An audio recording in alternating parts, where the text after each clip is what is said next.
हाय, good evening बच्चों, कैसे हैं सब लोग। देखिए, हमारा भी ठीक है, हम भी अच्छे हैं। और आप लोगों के सामने फिर हम आ गए चैप्टर नंबर 3। आज का टॉपिक हमारा है chapter number 3, linear equation in two variable. अब यहाँ पर हमको ये समझना है कि जो लीनियर इक्वेशन होता है, ये तो हम पहले ही डिफ़ाइन कर चुके हैं और इसका हम वन शॉट वीडियो भी डाल चुके हैं। पहले आपको वन शॉट वीडियो आपको मेरे क्या कहते हैं, जब आप उसमें जाएंगे, चैनल को सब्सक्राइब अगर आपने किया होगा तो जो मेरा प्लेलिस्ट होगा उसमें आपको इसका वन शॉट वीडियो भी मिल जाएगा। ओके, बट अब हम एक्सरसाइजेज वगैरह पे ध्यान देने वाले हैं, एक्सरसाइजेज के क्वेश्चन वगैरह सॉल्व करने वाले हैं। तो इन शॉर्ट पहले हम जो है इसके बारे में थोड़ी सी जानकारी ले लेते हैं, ठीक है। तो देखिए, इसका जो फॉर्मेट होता है टू वेरिएबल का, क्योंकि इसमें क्लियर है नाम से ही कि इक्वेशन में दो वेरिएबल होंगे, ठीक है। यानी दो वेरिएबल मतलब आप या तो ए बी कह लीजिए या एक्स वाई कह लीजिए, ये दो वेरिएबल उसमें आने ही आने हैं। जैसे मान लीजिए इसका फॉर्मेट क्या होगा, फॉर्मेट ऑफ इक्वेशन क्या होता है, फॉर्मेट होता है A X plus B Y plus C is equal to 0, ठीक है।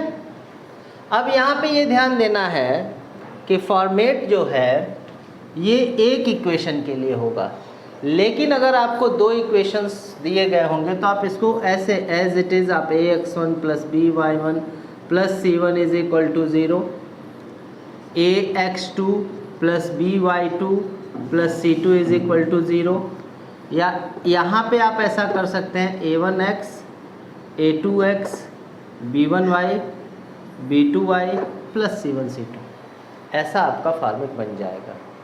क्योंकि कोफिशिएंट्स चेंज होंगे, एक्स वाई तो वही रहेंगे, ठीक है। यानी ये आपका फॉर्मेट रहेगा दो इक्वेशंस के लिए। अब समझिएगा कि यहाँ पर जो है linear equation in two variables में हमको क्या ध्यान देना है, an equation which can be put in the form of ax plus B Y plus C is equal to 0 is called linear equation in two variable. Okay, और यहाँ पर अगर दो जनरल फॉर्म अगर दो बनाई जाए तो a1x plus b1y plus c1 is equal to 0, a2x plus b2y plus c2 is equal to 0, ये एक जनरल फॉर्म बनता है। अब यहाँ पर आपको अगर दो लीनियर इक्वेशंस गिवन हैं तो उनके सॉल्यूशन कैसे फाइंड करेंगे, ठीक है। तो अब हम उस टॉपिक पे चलते हैं, solution of linear equations in two variable, ठीक है।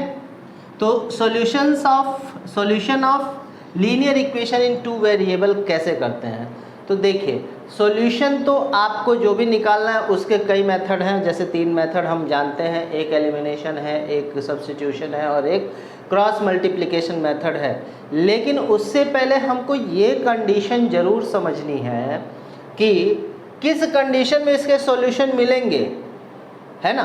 अब हमको सॉल्यूशन मिलने वाले ही ना हो और हम सॉल्यूशन करते जाएं तो हमको सॉल्यूशन नहीं मिलेगा, ठीक है। तो यहाँ पे आपको ध्यान देना है कि सॉल्यूशन कब मिलेंगे, उसकी कंडीशंस क्या क्या है, ठीक है।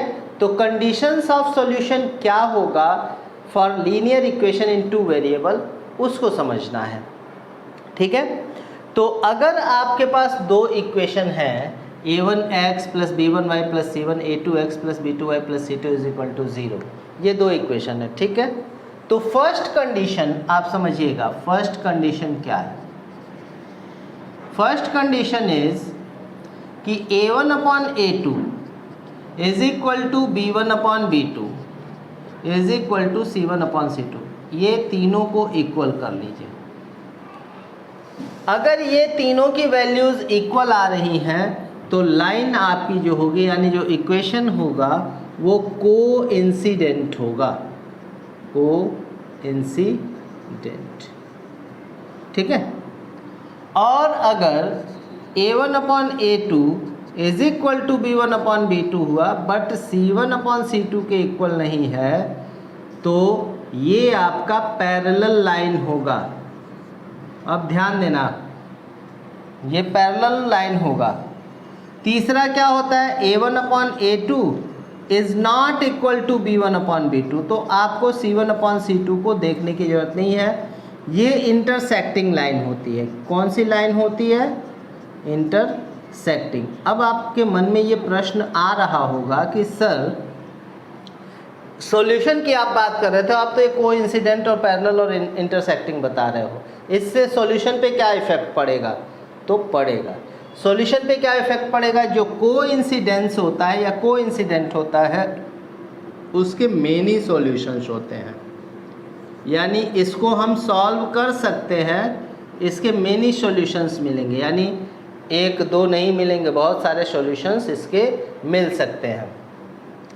पैरेलल का नो सॉल्यूशंस होते हैं, क्योंकि अगर कोई लाइन पैरेलल है तो वो कहीं एक दूसरे को काटेगी नहीं तो उसका कोई सॉल्यूशन नहीं मिलेगा, ठीक है। इंटरसेक्टिंग का यूनिक सॉल्यूशन मिलता है, यूनिक सॉल्यूशन, ठीक है। इंटरसेक्शन का क्या मिलता है, इंटरसेक्टिंग का यूनिक सॉल्यूशन। अब ये तो आपने समझ लिया, लेकिन लाइंस कैसे कोइंसिडेंट होती है, कैसे पैरेलल होंगी और कैसे क्या होंगी, वो इक्वेशंस कैसे हम पता करेंगे, तो उसको भी देख लेते हैं, ठीक है। तो जरा सा इसका स्क्रीनशॉट ले लीजिए, फिर हम आगे बढ़ते हैं। ओके, अब हमको ये समझने की ज़रूरत है, यहाँ पे हमको ये समझने की ज़रूरत है कि कौन से लाइन से नो सॉल्यूशन। अब लाइंस कैसे डिक्लेयर करेंगे कि हमारा जो है ये लाइंस से कैसे हमको पता चलेगा? तो यहाँ देखिए, सबसे पहले मैंने कंडीशन ली थी कोइंसिडेंस की। तो कोइंसिडेंस में क्या होता है, कोइंसिडेंस मतलब कि एक लाइन है आपकी ए बी, ठीक है, उसी पे दूसरी लाइन सी डी लाई कर रही है, उसी पे है, यानी उसी पर ये ऐसे ओवरलैप कर रही है, समझिएगा। तो इसके ए बी के बहुत सारे पॉइंट यहाँ पे सी डी पे मिलेंगे, यानी इंटरसेक्ट करेंगे, यानी एक दूसरे को टच करेंगे, इसलिए इसके मेनी सॉल्यूशंस होते हैं। ध्यान देना, किसी भी इक्वेशंस के सॉल्यूशन की, अगर लीनियर इक्वेशन के सॉल्यूशन की बात करें, अगर दो लाइन के, दो इक्वेशंस के, तो जब वो इंटरसेक्ट करेंगे या टच करेंगे तो ही सॉल्यूशन मिलेगा, जब वो इंटरसेक्ट और टच नहीं करेंगे तो सॉल्यूशन नहीं मिलेगा। और ये तो कई जगह पे टच कर रहा है, कई जगह पे इंटरसेक्ट की पॉसिबिलिटीज़ बन रही है, इसलिए इसके क्या होंगे, इंटरसेक्शन की पॉसिबिलिटी मेनी है तो इसके मेनी सॉल्यूशंस मिलेंगे, ठीक है। समझ में आ गई बात? ओके, इसके बाद हमको क्या समझना है, इसके बाद हमको समझना है कि पैरेलल कैसा होता है। तो पैरेलल में ध्यान दीजिएगा कि ये दो लाइन, एक ए बी लाइन है और एक सी डी लाइन है। अब इन दोनों के बीच जो डिफरेंस है वो इन्फिनिटी तक सेम ही रहने वाला है, यानी इन फ्यूचर ये कभी भी एक दूसरे को कट नहीं करेंगे, इंटरसेक्ट नहीं करेंगे, इसलिए इनका जो है कहीं पे कोई मेल मिलाप नहीं हो रहा है। और जब मेल मिलाप नहीं हो रहा है तो इनका कोई सॉल्यूशन नहीं बन सकता है। होता है ना, अगर दो लोग एक ही विचारधारा के हैं, उनके विचार मिलते हैं तो किसी भी समस्या का समाधान मिल जाता है। लेकिन यहाँ पर क्या है, इनके तो आपस में मतभेद ऐसे हैं कि कहीं पे भी इनके समस्या का कोई समाधान नहीं मिल पाएगा, इसलिए इनका नो सॉल्यूशन आ जाता है, यानी पैरेलल में नो सॉल्यूशन हो जाएगा। इंटरसेक्टिंग में क्या होता है, इंटरसेक्टिंग मतलब हो गया कि वो लाइन एक दूसरे को कहीं पे भी, यहाँ ए बी है और ये सी डी है, अब ये मान लो एक ही पॉइंट पे कट कर रहा है, तो ये एक यूनिक सॉल्यूशन देता है। ये क्या देता है, यूनिक सॉल्यूशन देता है, ठीक है। अब समझिए एक और पॉइंट आता है कि कंसिस्टेंट और इनकंसिस्टेंट कौन सा होता है। तो बस इतना समझिएगा कि जो नो सॉल्यूशन है ना वो इनकंसिस्टेंट है और ये दोनों जो है कंसिस्टेंट होते हैं, बस। ठीक है, अब हम एक्सरसाइज की तरफ बढ़ेंगे, लेकिन उससे पहले ग्राफ के बारे में समझेंगे। तो ग्राफ कैसे बनाते हैं वो चीज़ें आपको हम बताएंगे। सबसे पहले एक्सरसाइज में चलेंगे और उसके हिसाब से हमको करना है। ठीक है, तो इसका स्क्रीनशॉट ले लीजिए, फिर आगे बढ़ते हैं। Okay, now question is Aftab tales his daughter 7 years ago I was 7 times as old as you। यानी आफ्ताब ने अपनी लड़की से कहा कि 7 साल पहले मैं तुम्हारी उम्र का 7 गुना था। ठीक है, ऑल्सो 3 years from now, यानी अब से 3 साल बाद मेरी उम्र तुम्हारी 3 गुनी हो जाएगी। अब इस सिचुएशन को आपको एल्जेब्रिकली और ग्राफिकली बताना है। ठीक है, तो 7 years एगो की पहले बात करते हैं। तो लेट द आफ्ताब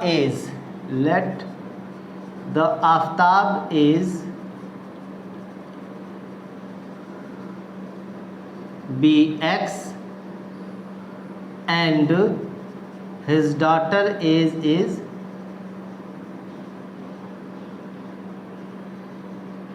y। ठीक है, तो 7 years एगो पहले चलते हैं। तो 7 years एगो की बात करें तो x - 7 फॉर आफ्ताब हो जाएगा, आफ्ताब एज, और डॉटर्स एज 3 years एगो क्या हो जाएगा, y - 7। ठीक है, अब ये बोल रहा है कि 7 साल पहले मैं तुम्हारी उम्र का 7 गुना था, यानी 7 टाइम्स था। तो हम क्या लिख सकते हैं, x - 7 जो है उस समय 7 टाइम्स था y - 7 के, अकॉर्डिंग टू क्वेश्चन। तो यहाँ पे इक्वेशन क्या बन जाएगा, x - 7 और 7y - 49। इसको उधर ले जाओ इसको, तो x - 7y - 49 + 7, यानी x - 7y = -42। It will be equation first. अब क्वेश्चन में क्या बोला जा रहा है कि from now 3 years from now, यानी अब से 3 साल बाद। तो x + 3 सेकेंड कंडीशन या सेकेंड केस कर लीजिए, according to question case second. तो x + 3 आफ्ताब की एज हो जाएगी और y + 3 उसकी लड़की की एज हो जाएगी, लेकिन वो कितना हो जाएगा, 3 टाइम। तो x + 3 = 3y + 9, इसका दोनों मल्टीप्लाई हो गया, तो x - 3y = 6। ये इक्वेशन सेकंड हो गया। ये दोनों इक्वेशन आपके जो रिप्रेजेंट हुए हैं वो एल्जेब्रिकली हमने रिप्रेजेंट कर दिया है। अब बात आती है ग्राफिकली की। ठीक है, तो ग्राफिकली हम कैसे करेंगे, चलिए इसको भी कर लेते हैं। पहले इसका आप स्क्रीनशॉट ले लीजिए, फिर ग्राफ बनाना पड़ेगा ना इसमें। ओके, नाउ अब हमको ग्राफ बनाना है। ठीक है, तो ग्राफ के लिए थोड़ा मैं स्केल का अरेंजमेंट कर लूँ। स्केल किधर गया, अपना स्केल था इधर, वेट अ मिनट। हाँ, ओके, चलिए देखें। तो ग्राफ बनाने के लिए सबसे पहले हमारे पास ये होगा x - 7y plus from equation first is plus 42 = 0। तो 7y हो जाएगा x + 42, देन y x + 42/7, ये हमको मिलेगा। ठीक है, ये हमने क्यों किया, इसका रीज़न है। चलिए अब हम क्या करेंगे, बॉक्स बनाएंगे। अब बॉक्स कैसा बनेगा, बॉक्स कुछ ऐसा बनेगा। एक में x लिखना है, एक में y लिखना है, ठीक है। अगर हमने इसमें x की जगह 0 पुट किया, समझना, तो x इज इक्वल टू 0 पे क्या होगा, 0 प्लस 42/7, यानी आपका क्या हो जाएगा 6। तो हमने जब 0x की वैल्यू ली तो y की वैल्यू हमको क्या मिल गई 6। क्लियर, x की वैल्यू 0 पुट करेंगे तो 42/7 आएगा, 7 6 या 42, यानी y की वैल्यू आपको क्या मिल गई 6 मिल गई। ओके, अब हम क्या करेंगे, यहाँ पे ध्यान देना कि अगर हम 1 2 3 लेंगे तो काफ़ी लंबा होगा। हम ऐसा नंबर लेने की कोशिश करेंगे कि हमारा 7 से वो डिविजिबल हो। तो 3 लेते हैं तो भी नहीं कटेगा, 4 लेते हैं तो भी नहीं, 5 लेते हैं तो भी नहीं, 6 7 लेते हैं। तो x इज इक्वल टू जब 7 पुट करेंगे तो 42 और 7 कितना हो जाएगा 49। तो 40, यानी आप यहाँ ध्यान दीजिए, y is equal to 7 plus 42/7, यानी y इज इक्वल टू 49/7, तो 7। तो जब हमने x की वैल्यू 7 ली है, x इज इक्वल टू 7 पे y इज इक्वल टू भी क्या मिलेगा 7 मिलेगा। तो 7 लिया तो यहाँ पे 7 मिल गया। Okay, clear. अब क्या करेंगे, कुछ ऐसा नंबर लेना है कि आपका ये और ये कैंसिल, तो बहुत ज़्यादा नंबर ले भी नहीं सकते, तो कुछ माइनस का नंबर ले लीजिए, ठीक है। तो x इज इक्वल टू अगर -7 लेते हैं तो ये कितना हो जाएगा, 42 - 7 कितना होगा 35/5। ओके, तो यहाँ -7 ले लीजिए, ठीक है। तो आपका क्या हो जाएगा 5 हो जाएगा, 7 आ जाएगा ना, 7 5 5 आ जाएगा, ठीक है। तो 5 मिल जाएगा।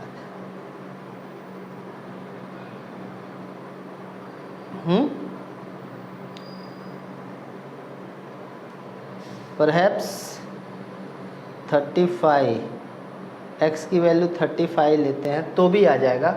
x की वैल्यू 35 ले लीजिए, थोड़ा आगे बढ़ जाइए। 35 और 42 कितना हो जाएगा 77 हो जाएगा, और ये 11 आ जाएगा, ठीक है। ऐसे आप पॉजिटिव में ही लेकर चलिए, निगेटिव में मत जाइए, ठीक है। तो ये आपकी वैल्यू आ गई।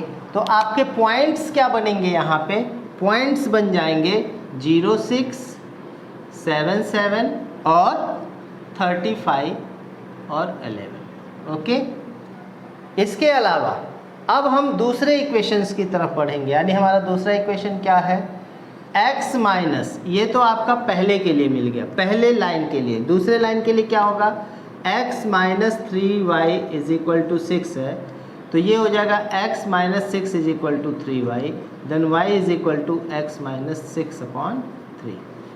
ऐसा भी हो सकता है, ठीक है।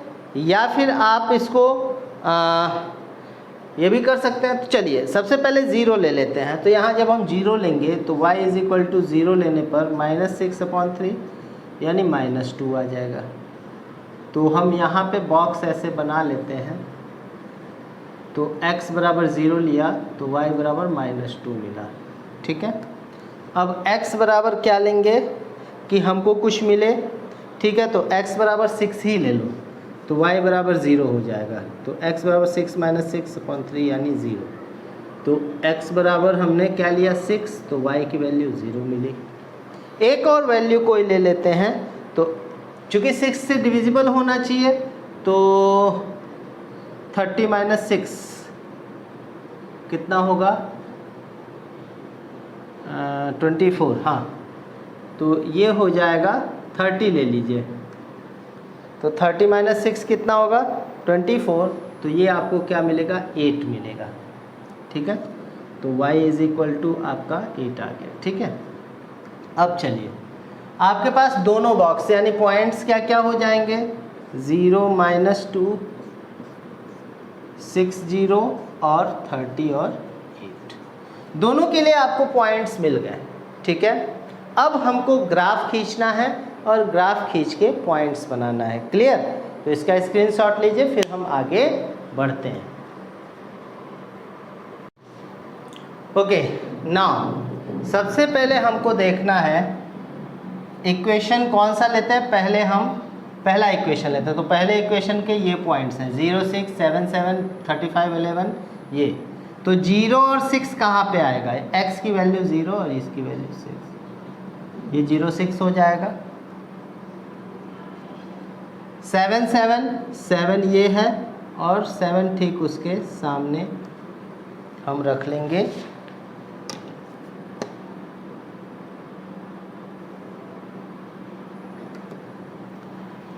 ये आपका 7, 7 हो गया। फिर हमारा क्या है 35 और 11, 35 यहाँ है और 11 यहाँ है, यानी यहाँ पे आएगा। ये आपका 35 और 11 होगा। इसको मिलाने के लिए आप लाइन खींचोगे,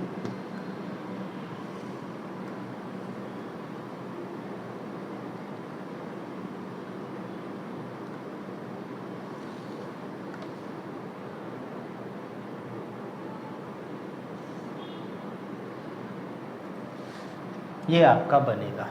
ठीक है, इसको आप आगे भी ले जा सकते हैं, ऐसा कुछ नहीं है।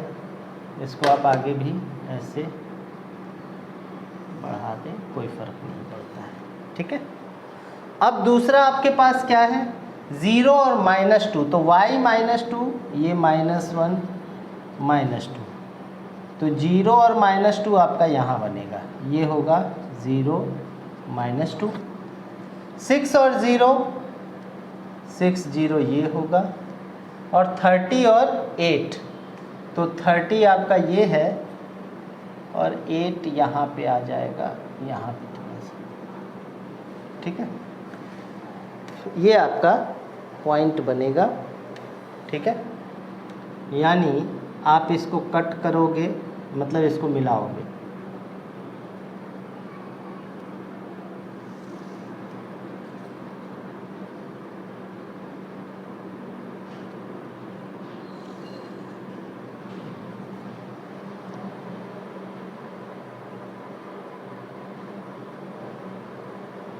ठीक है, अब देखिए ये जो पॉइंट होगा ना, ये मे भी आगे भी जा सकता है। ये पॉइंट यहाँ पे आ गया, ये आपका, तो ये जो इंटरसेक्टिंग पॉइंट होता है, यानी किसी भी कंडीशन में अगर इंटरसेक्टिंग पॉइंट आपको मिलता है तो वो आपका क्या होता है, दोनों इक्वेशंस का सॉल्यूशन होता है। ये थोड़ी लाइन आपकी आगे जा कर के कहीं मीट करेगी, क्योंकि मैंने ये अपने हिसाब से लिया है तो इसमें थोड़ा इधर उधर हो सकता है। ठीक है, कोई मेज़रमेंट नहीं है, लेकिन जब आप ग्राफ पेपर में बनाओगे बिल्कुल एक्यूरेट मेज़रमेंट लेकर के, तो आपका वही बनेगा। ठीक है, तो जो भी वहाँ पे पॉइंट मिलेगा वो पॉइंट आपका आंसर हो जाएगा।